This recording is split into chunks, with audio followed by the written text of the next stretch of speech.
Good evening friends. இந்த வீடியோவில் நம்ம நாளைக்கு நிஃப்டி 50 அண்ட் சென்செக்ஸ் அதுக்கான ப்ரீ மார்க்கெட் ரிப்போர்ட் பார்க்கலாம். அதுக்கு முன்னாடி இன்றைக்கான போஸ்ட் மார்க்கெட் ரிப்போர்ட் நம்ம பார்க்கலாம். இன்றைக்கி மார்க்கெட் வந்து 286 பாயிண்ட்டு கேப் டவுனில் ஓப்பன் ஆச்சு. நான் ஆல்ரெடி சொல்லியிருந்தேன், மார்க்கெட் ஒரு 150லேருந்து 250 பாயிண்ட்டு தான் கேப் டவுன் ஆகும் அப்படின்ற மாதிரி. அதே மாதிரி தான் ஓப்பன் ஆகிருக்கு. -286 point down Nifty 50 spot. Sensex வந்து 822 பாயிண்ட்டு கேப் டவுனில் ஓப்பன் ஆச்சு. நான் அதை 900லேருந்து 1000 வரையும் வரும்னு நினச்சேன். அதே ரேஞ்சுக்கு தான் வந்துருந்து. ஓகேங்களா. காலையில் நம்ம வேர்ல்டு மார்க்கெட்டில் இந்த ஏஷியன் மார்க்கெட்லாம் பார்க்கும்போது நிக்கி பார்த்தீங்களா 563 பாயிண்ட்டு 3.3% ஃபாலு. ஹாங்செங் 305 பாயிண்ட்டு கிட்ட ஃபாலு. ஷாங்காய் 68 பாயிண்ட்டு கிட்ட ஃபாலு. இவங்க 3 பேருமே காலையில் ஓப்பன் ஆகும்போது இந்த லெவலில் இருந்தாங்க. இல்லைனா நம்ம நிஃப்டி 50 இந்த 286 பாயிண்ட்டு கேப் டவுன் கூட வந்திருக்காது. 150 அந்த ரேஞ்சுக்கு தான் வந்திருக்கும். காலையில் ஏஷியன் மார்க்கெட்டெல்லாம் பெரிய லெவலில் ஃபாலு. பத்தாவதுக்கு பிரெண்ட் க்ரூட் ஆயில் வந்து 93 இருந்தது காலையில். நான் ஒரு 6:30 மணிக்கு பார்க்கும்போது. அதுக்கப்புறம் நம்ம மார்க்கெட் ட்ரேட் ஆகுது $98 கிட்ட போயிட்டான் இந்த பிரெண்ட்டு ஆயில் ஃபியூச்சர். ஸோ மார்க்கெட்டில் எனக்கு அப்போவே ஒரு டவுட் வந்தது, என்னடா மார்க்கெட் அகைன்ஸ்டாக ஏறிக்கிட்டு இருக்கு, ஆனால் பிரெண்ட்டு 98 97 வரையும் இருக்குது அப்படின்னு பார்த்தா, கடைசியில் நான் நினச்ச மாதிரி இந்த 12:45 மார்க்கெட் இறங்க ஆரம்பிச்சிது. ஏன்னா அந்த நேரத்தில் $97 கிட்ட இருந்தது பிரெண்ட்டு ஆயில் ஃபியூச்சர். ஓகேங்களா. அதுக்கப்புறம் பாருங்கள், அதாவது காலையில் மார்க்கெட் ஒரு gap down 286 point gap down. இது சென்செக்ஸு கேப் டவுன் வந்து 286 பாயிண்ட்டு. எது வரையும் வந்திருக்குன்னா 23,070 வரையும் வந்திருக்கு. 23,070லேருந்து மார்க்கெட் வந்து 23,270 வரையும் போயிருக்கு. 266 வரையும் போயிருக்கு. ஸோ ஒரு 200 பாயிண்ட்டு, ஒரு 190 பாயிண்ட்னே வைங்களேன். 190 பாயிண்ட்டு மார்க்கெட் ரேலி ஆச்சு காலையில் 9:15 இருந்து 12:15 வரையும், 12:45 வரையும். அப்படியே மார்க்கெட் இந்த 3 கேண்டில் 10 மணி வரையும் மார்க்கெட் நல்லா ரேலி ஆகிட்டு இருந்து, அதுக்கப்புறம் சைட்வேலையே இருந்தால், அதுக்கப்புறம் ஒரு 12 மணிக்கு மேலே அந்த சப்போர்ட் வந்து ரெசிஸ்டண்ட்டை வந்து உடைச்சதுக்கப்புறம் மேலே ஒரு புல்லிஷ் கேண்டில் வந்தது. இந்த மாதிரி வந்தது. நான் இந்த மாதிரி வந்தாவே எடுப்பேன், உங்களுக்கு நான் பல தடவை சொல்லியிருக்கேன். அது பாருங்கள், அதுக்கப்புறம் மேலே சல்லுன்னு ஏறி போயிடுச்சு. அதுக்கப்புறம் எந்த அளவுக்கு ஏறினாங்களோ அதே லோக்கே வந்து முடிச்சிட்டானுங்க. ஸோ டோட்டலாக இன்றைக்கி 243 point Nifty 50 down. Sensex 719 point. காலையில் இறங்குந்து 286. ஜஸ்ட்டு ஒரு 43 பாயிண்ட்டு தான் அந்த கேப் டவுனில் சேவ் பண்ணியிருக்கு மார்க்கெட். மீதி 243 லாஸஸில் தான் முடிஞ்சிருக்கு. ஏன் கேப் டவுன் ஆச்சு இந்த விஷயம் நான் உங்களுக்கு சொல்லவே வேணாம், நமக்கே தெரியும். லாஸ்ட்டு வெள்ளிக்கிழமை யூஎஸ் மார்க்கெட்லாம் பெரிய லெவலில் கடுமையான லாஸு. அது இல்லாமல் யூஎஸ் ஈரான் அந்த மத்திய கிழக்கு பதற்றம், அதன் காரணமாக தான் க்ரூட் ஆயில் விலை வேகமாக உயர்ந்தது. ஃபாரின் இன்ஸ்டிடியூஷன் எப்பவுமே இருக்கிற தலைவலி எஃப்ஐஎஸ் அவங்க செல் பண்ணிக்கிட்டே இருக்காங்க. இந்த யூஎஸ் ஜாப் டேட்டா ஸ்ட்ராங்காக வந்ததுனால யூஎஸில் அந்த ஃபெட்டு ரேட்டு கட்டு வந்து இனிமேல் வராது, இனிமேல் வந்து இந்த வட்டி விகிதம் ஹையில் தான் இருக்கும் அப்படின்ற மாதிரி ஒரு நிலைமை. அதனால தான் மார்க்கெட் பெரிய லெவலில் இறங்குச்சு. அதுதான் மெயின் காரணம் வெள்ளிக்கிழமை. அதோட இம்பேக்ட் எல்லாம் இன்றைக்கி ஏஷியன் மார்க்கெட்டில் தெரிஞ்சுது.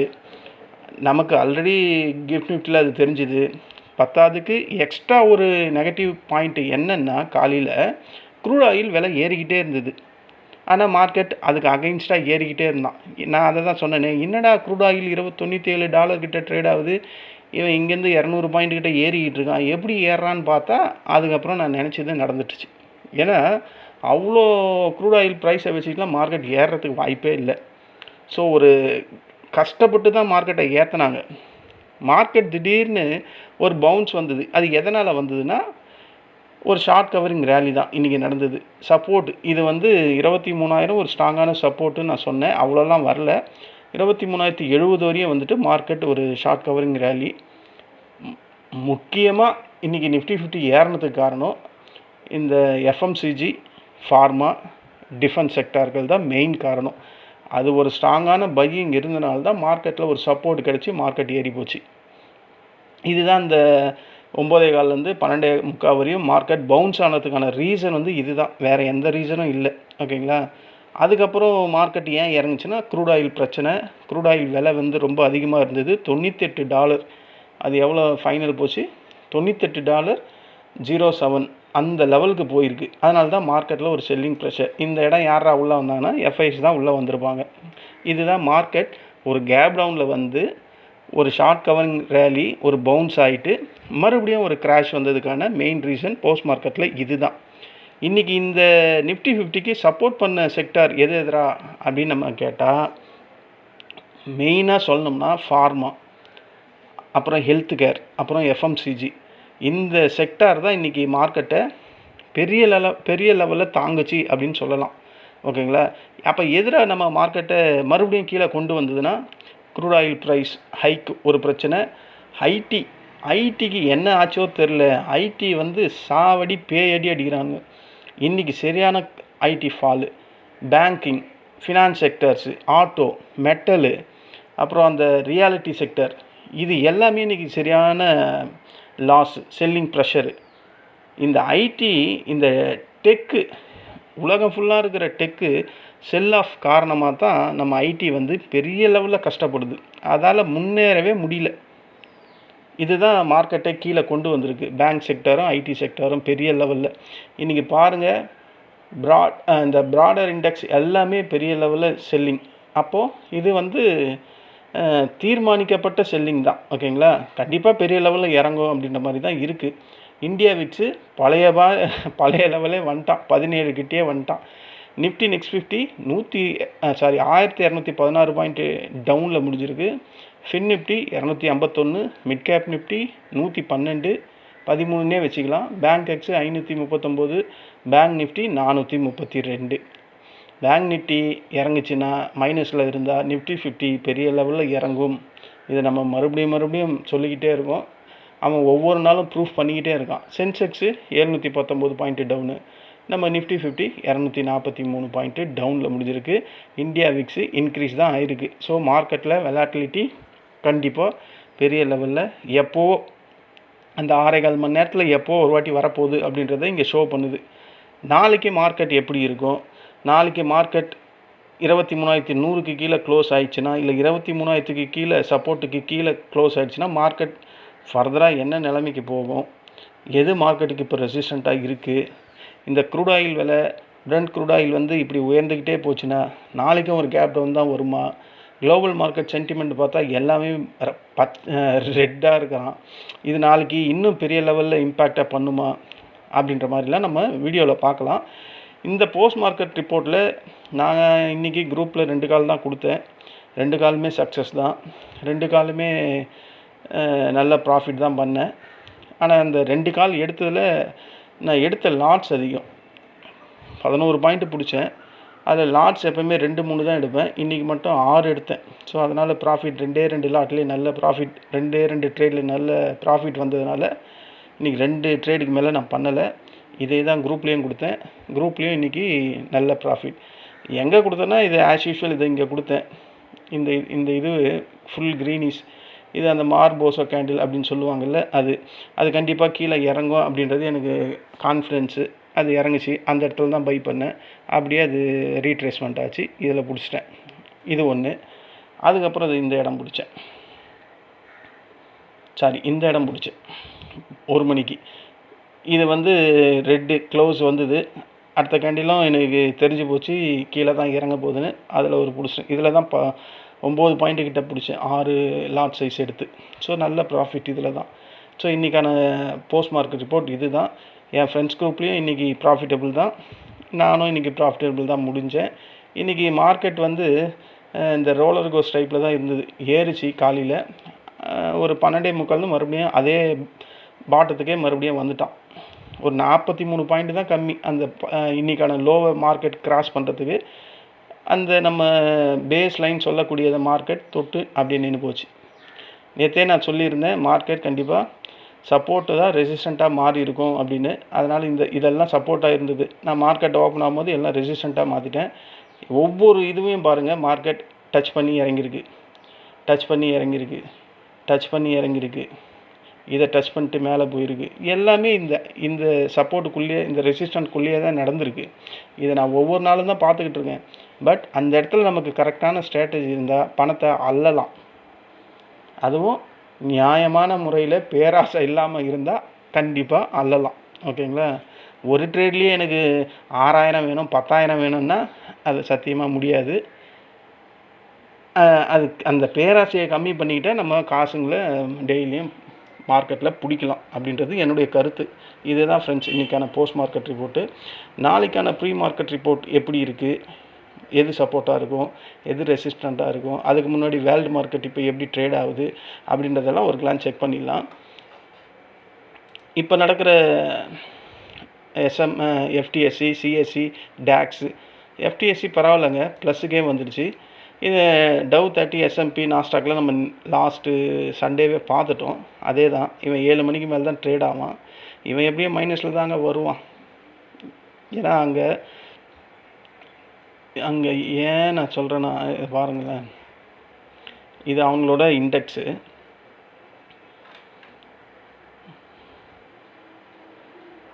இது வந்து டவ் ஜோன்ஸ். நான் இந்த 49,668 இருக்குது பார்த்தீங்களா, அது வரையும் வரும். ஆனால் அதுக்கு முன்னாடி ஒரு ஸ்ட்ராங்கான சப்போர்ட்டு 50,250 இருக்குது. இதை மார்க்கெட் இன்றைக்கி டச் பண்ணும் அப்படின்றத நான் கான்ஃபிடென்ஸாக இருக்கேன். இதை டச் பண்ணிவிட்டு வேணும்னா மார்க்கெட் பவுன்ஸ் ஆகலாம். ஓகேங்களா? இல்லைனா இதை டச் பண்ணிவிட்டு மார்க்கெட் பவுன்ஸ் ஆகும் அப்படின்ற மாதிரி என்னுடைய ஒரு கணிப்பு தான். இப்படி தான் ஆகணுன்ட்டுலாம் நான் சொல்லலை. அதனால் மார்க்கெட் இன்றைக்கும் ஒரு ப்ராஃபிட் புக்கிங்கில் முடியும் யூஎஸ் மார்க்கெட் அப்படின்ற மாதிரி எனக்கு தோணுது. எனக்கு மட்டும்தான் தோணுது. ஓகேங்களா? இது டவ் ஜோன்ஸில். இவன் நாஸ்டாக்கு கம்போசிட், இவன் ஃப்யூச்சரில் இவன் சாலிடாக கீழே விழறதுக்கான வாய்ப்புகள் அதிகமாக இருக்குது என்னை பொறுத்த வரையும்.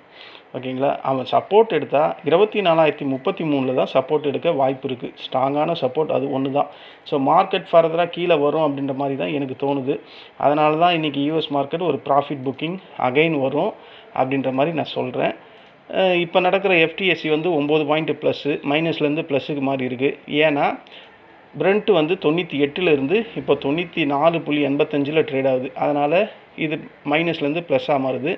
சிஎஸ்சி 13 பாயிண்ட்டு, இவெல்லாம் 250, 270 பாயிண்ட் மைனஸில் இருந்தான். டாக்ஸ் நம்ம மார்க்கெட் ஓப்பன் ஆகும்போது ட்ரேட் ஆகிட்டு இருக்கும்போது இப்போது 92. ஸோ ஒரு 200 பாயிண்ட்டை ரெக்கவரி பண்ணியிருக்கான். நிக்கி அவன் முடிஞ்சிட்டான் சீக்கிரமே. அதனால் அவன் ரெக்கவரிக்கெலாம் இல்லை, நாளைக்கு வாய்ப்புகள் இருக்குது. இவனும் காலையிலேயே முடிஞ்சிட்டான். 304 பாயிண்ட்டு. Shanghai 68 point. நம்ம NSE Nifty 243, BSE 719, STI 86, Kospi 676. எப்போ காஸ்பி சரியாக இறங்கியிருக்கு. யூஎஸ் டாலர் வீக்காக இருக்குது. ஏன்னா பிரெண்ட் க்ரூட் ஆயில் இப்போ குறைஞ்சிடுச்சு. இது காலையில் பச்சையாக இருந்தது நான் பார்க்கும்போது. இப்போது கோல்டு பார்த்திங்கன்னா அது இறங்கி தான் இருக்குது. $4,352 அவுன்ஸில் ட்ரேட் ஆகுது. சில்வர் இறங்கியிருக்கு. இப்போ இந்த கோல்டு கண்டிப்பாக இன்க்ரீஸ் ஆகும் போக போக. ஏன்னா பிரெண்ட் க்ரூட் ஆயில் கீழே வந்துக்கிட்டு இருக்குது. காப்பர் ஏறி இருக்குது. க்ரூட் ஆயில், இந்த க்ரூட் ஆயில் 91.400 இருக்குது. இப்போ நடக்கிற யூஎஸ் ஃபியூச்சர், டவ் ஃபியூச்சர்லாம் எவ்வளோ ட்ரேட் ஆகுது அப்படின்றத பார்க்கலாம். இதை ரெக்கார்ட் பண்ணுற டைம் 5:45. Tau future 127 point. இது 340 பாயிண்ட் மைனஸில் இருந்தது. ஏன்னா அப்போ பிரெண்ட் க்ரூட் ஆயில் விலை அதிகமாக இருந்தது. அதனால் இது இப்போ குறைஞ்சிருக்கு. அதனால் இவன் ஏறிட்டான். இவன் எவ்வளோ? இவன் 358. இவன் 120 பாயிண்ட் ப்ளஸில் இருந்தான். அதே ரீசன் தான். பிரெண்ட் க்ரூட் ஆயில் கணிசமான அளவு குறைஞ்சிச்சு. $4 கிட்ட குறைஞ்சிருக்குங்க. அதனால தான் மார்க்கெட் ஏறுது. ஓகேங்களா? இது இப்படியே மார்க்கெட், இந்த க்ரூட் ஆயில் இப்படியே சஸ்டெயின் ஆகிட்டே இருந்தால் நமக்கு கேப் அப் கிடைக்கும். யூஎஸ் ஃபீச்சர்ஸ் எல்லாமே, யூஎஸ் மார்க்கெட் எல்லாமே ஒரு பாசிட்டிவில் தான் முடியும். அப்படி இருக்கும்போது நமக்கு கேப் அப் கிடைக்க வாய்ப்புகள் இருக்குது. இப்போ நடக்கிற நம்ம எஸ்ஜிஎக்ஸ் நிஃப்டி எவ்வளோ இருக்குன்னா ஒரு 32 பாயிண்ட் பாசிட்டிவில் ட்ரேட் ஆகிட்டு இருக்கு. ஸோ இதெல்லாம் நமக்கு பத்தாது. பெரிய லெவலில் பாயிண்ட்ஸ் வரணும். அப்படி வந்தால் மட்டும்தான் மார்க்கெட் ஒரு கேப் அப் பெருசாக வரும். இல்லைனா கேப் டவுனில் தான் வர்றதுக்கு வாய்ப்பு இருக்குது. பார்ப்போம். இந்த பிரெண்ட் க்ரூட் ஆயில் போக போக போக அது ட்ரேட் ஆகிற விதம் எப்படி, அதை பொறுத்து தான் ஏற்ற இறக்கம் இருக்க போகுது. நம்ம ஆஸ் யூஷுவல் நம்ம வந்துடுவோம். நிஃப்டி 50 நாளைக்கு வீக்லி எக்ஸ்பைரி இருக்குது, டியூஸ்டே. இது ஒரு பேஸ் எதில் முடிஞ்சிருக்கு? 23,103 முடிஞ்சிருக்கு. வெயிட்டட் ஆவரேஜில் 23,123 பாருங்கள், ப்ளஸில் முடிஞ்சிருக்கு. ஓகேங்களா? 20 பாயிண்ட் ப்ளஸில் முடிஞ்சிருக்கு. ஒரு கேப் அப் அப்படி கிடைக்குதுன்னா, கேப் அப் கிடைச்சா இது இது இங்கே ரெசிஸ்டன்ட் இல்லை, இதுதான் ரெசிஸ்டண்ட்டு. ஒரு கேப் அப் கிடைக்குதுன்னா ஃபஸ்ட்டு ரெசிஸ்டண்ட் வந்து 23,184, இது ஃபஸ்ட்டு ரெசிஸ்டண்ட்டு. அதை உடைச்சிதுன்னா 23,247, அதை உடைச்சிதுன்னா வெரி வெரி ஸ்ட்ராங்கான ரெசிஸ்டண்ட் 23,300. இதுக்குள்ளே மார்க்கெட் ட்ரேட் ஆகிறதுக்கான வாய்ப்புகள் இருக்குது. அதை மீறி போச்சுன்னா 23,368. அதாவது இன்றைக்கி வெள்ளிக்கிழமையிலேருந்து ஒரு கேப் வந்து பார்த்திங்களா, அந்த கேப்பை ஃபில் பண்ணோம். நாளைக்கே ஃபில் பண்ணுமா அப்படின்னு கேட்டால் வாய்ப்புகள் கம்மியாக தான் இருக்குது. பார்ப்போம். இந்த 4 ரெசிஸ்டண்ட்டு நாளைக்கு நிஃப்டி 50க்கு இன்ட்ராடே லெவல்ஸு. இல்லை ஒரு கேப் டவுன் ஆகுது அப்படின்னா இந்த பேஸ் லைனுக்கு கீழே வந்ததுன்னா ஃபஸ்ட்டு சப்போர்ட்டு 23,030, இது first support. Second support 22,979, third 23,920. Market இந்த 3 சப்போர்ட்டையும் உடைச்சா 22,850 வெரி வெரி ஸ்ட்ராங்கான சப்போர்ட். ஓகேங்களா? அதையும் உடைச்சதுன்னா 22,800, அது இன்னும் ரொம்ப ஸ்ட்ராங்கான சப்போர்ட்டு. ஸோ அவ்வளோலாம் நாளைக்கு ஒரு நாள்லேயே வராது. வந்தால் இந்த 23,920 வரையும் வர்றதுக்கு வாய்ப்பு இருக்குது. பார்ப்போம். இதுதான் நாளைக்கு நிஃப்டி 50க்கான இன்ட்ராடே லெவல்ஸு. நாளைக்கு இது வீக்லி எக்ஸ்பைரி இருக்குது. சென்செக்ஸ் வருவோம். சென்செக்ஸ்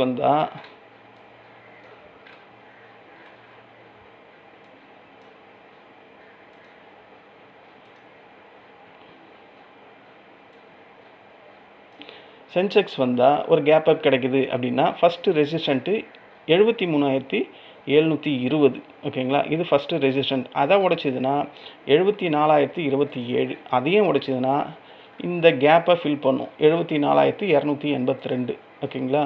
மார்க்கெட் இந்த ரேஞ்சுக்குள்ளே நாளைக்கு இருக்கிறதுக்கான வாய்ப்புகள் இருக்குது. இந்த 3 ரெசிஸ்டன்ட் போதும் சென்செக்ஸில். இல்லை ஒரு கேப் டவுன் ஓப்பனிங் கிடைக்குது அப்படின்னா ஃபஸ்ட்டு சப்போர்ட்டு 73,211, இது ஃபஸ்ட்டு சப்போர்ட்டு. செகண்டு 72,994, மூணாவது 72,700 தான் இருக்குது. 700. ஓகேங்களா?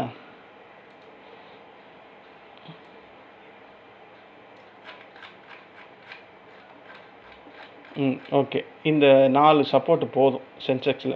First 73,211, second 72,994, third 72,703, fourth 72,384. ஓகேங்களா? இந்த 4 சப்போர்ட் போதும். இதுதான் ஃப்ரெண்ட்ஸ் நாளைக்கான சென்செக்ஸ்க்கான இன்ட்ராடே லெவல்ஸு. இங்கே ஒரு டிஸ்க்ளைமர், நான் இங்கே கோடிட்டு காட்டியிருக்கேன். இந்த ரெட்டு, இந்த ப்ளூ, இந்த க்ரீன்லாம் ஒரு ட்ரேடிங் ரெக்கமெண்டேஷன் லைன்ஸ்லாம் கிடையாது. இதை ஃபாலோ பண்ணி எந்த ட்ரேடும் எடுக்காதீங்க. ட்ரேடு எடுத்திங்கன்னா முழுக்க பண இழப்பு அபாயம் ஏற்பட வாய்ப்புகள் பிரகாசமாக இருக்குது. ஓகேங்களா? ஃபஸ்ட்டு அனலைஸ் பண்ணி ரிசர்ச் பண்ணுங்கள். அதுக்கு இந்த லைன்ஸ் ஏதாவது சப்போர்ட் பண்ணுதா அப்படின்ற மாதிரி பார்த்துட்டு ட்ரேட் பண்ணுங்கள். அது ஒரு இந்த மணியாக இருக்கட்டும். அதுதான் உங்களுக்கான ப்ராஃபிட்டபிள் ட்ரேடிங்காக அமையும். இன்றைக்கி யாரெல்லாம் ப்ராஃபிட் பண்ணிங்களோ யூடியூப் கமெண்ட்டில் சொல்லுங்கள். நான் இன்றைக்கி ப்ராஃபிட்டபிளாக தான் முடித்தேன். இன்றைக்கி எல்லாருமே ப்ராஃபிட் பண்ணியிருக்கலாம் அப்படின்ற மாதிரி தான் என்னுடைய கருத்து. ஏன்னா மார்க்கெட்டில் பெரிய லெவலில் கஷ்டமாலாம் இருந்த மாதிரி எனக்கு தெரியல. பட் ஸ்லோ மொமெண்டமாக இருந்தது. அந்த 10 மணிலேருந்து 12:15 வரையும் ஒரு சைட்வே, அதுக்கப்புறம் ஒரு 60 பாயிண்ட் மேலே போனால் அதுக்கப்புறம் மார்க்கெட் கீழே தான் இருந்தது. இதுதான் இன்றைக்கான ப்ரீ மார்க்கெட், நாளைக்கான போஸ்ட் மார்க்கெட் ரிப்போர்ட். இந்த வீடியோ உங்களுக்கு பிடிச்சிருந்தா என்னுடைய சேனலை சப்ஸ்கிரைப் பண்ணுங்கள். நம்ம நாளைக்கு இன்ட்ராடே டைமில் மீண்டும் சந்திக்கலாம். நன்றி, வணக்கம்.